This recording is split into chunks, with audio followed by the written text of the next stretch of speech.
बड़ी खबर के साथ मुख्यमंत्री भजनलाल शर्मा बीलवा के राधा स्वामी सत्संग व्यास में सत्संग में हुए हैं शामिल।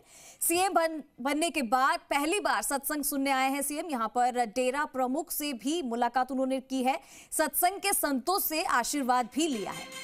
तो ये सीएम बनने के बाद पहली बार ऐसा मौका है जब वो सत्संग सुनने के लिए आए हैं। डेरा प्रमुख से उन्होंने मुलाकात की है और संतों से उन्होंने आशीर्वाद भी लिया। तो मुख्यमंत्री भजनलाल शर्मा बीलवा के राधा स्वामी सत्संग व्यास में सत्संग में शामिल हुए हैं और सीएम बनने के बाद ये पहली बार हुआ है जब वो सत्संग सुनने आए हैं। तस्वीर आप देख रहे हैं आपकी टेलीविजन स्क्रीन पर। डेरा प्रमुख से उन्होंने मुलाकात की और ये तस्वीर है आपके सामने। यहाँ पर उन्होंने आशीर्वाद लिया है। राधा स्वामी व्यास में सुना सत्संग।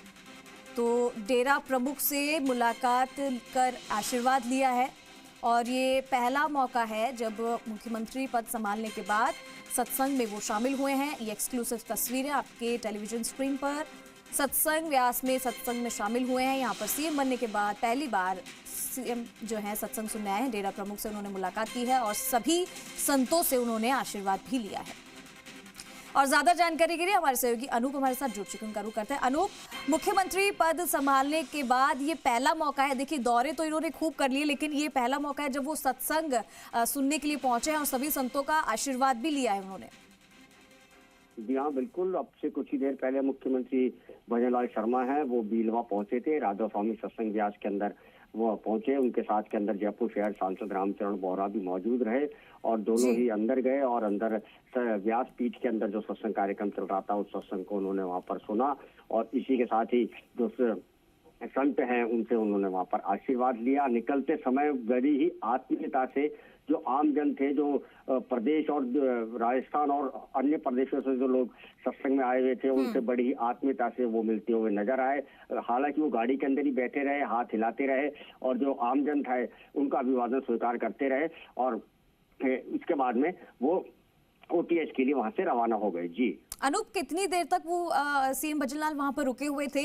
और क्योंकि ये अध्यात्म की दृष्टिकोण से अगर देखा जाए तो काफी उनकी आस्था और श्रद्धा देखी जा रही है और इस तरीके से वो दूसरों को भी यही एक तरीके से एक मैसेज देने का ये तरीका भी हो सकता है कि एक सीएम की छवि, क्योंकि बहुत सारी जिम्मेदारियां उन पर होती है, लेकिन एक जो ये तस्वीर भी है जो हम दर्शकों को दिखा रहे हैं जब डेरा प्रमुख से उन्होंने मुलाकात की है, तो एक आस्था की ओर ले जाता हुआ ये आस्था की अंदर भजनलाल शर्मा की तस्वीर है जो बहुत कुछ बयां करती है।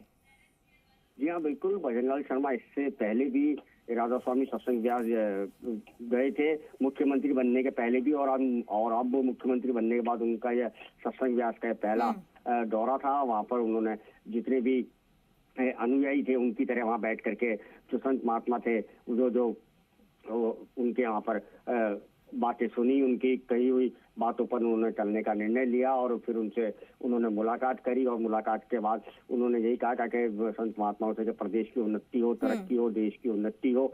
और इसी के साथ ही सबसे बड़ी बात यह है कि 22 जनवरी को अयोध्या में राम मंदिर का उद्घाटन भी होने वाला है। उसको लेकर भी उन्होंने कभी किसी तरीके का कोई विघ्न नहीं आया, तो सभी संत महात्माओं से आशीर्वाद लिया गया। जी ठीक है अनूप, बहुत शुक्रिया आपका इस तमाम जानकारी के लिए। तो देखिए, तस्वीर बहुत कुछ चीजें बयां करती है कि आस्था में भी पूरा विश्वास है सीएम भजनलाल शर्मा का और यही संदेश देने की भी कोशिश की गई है।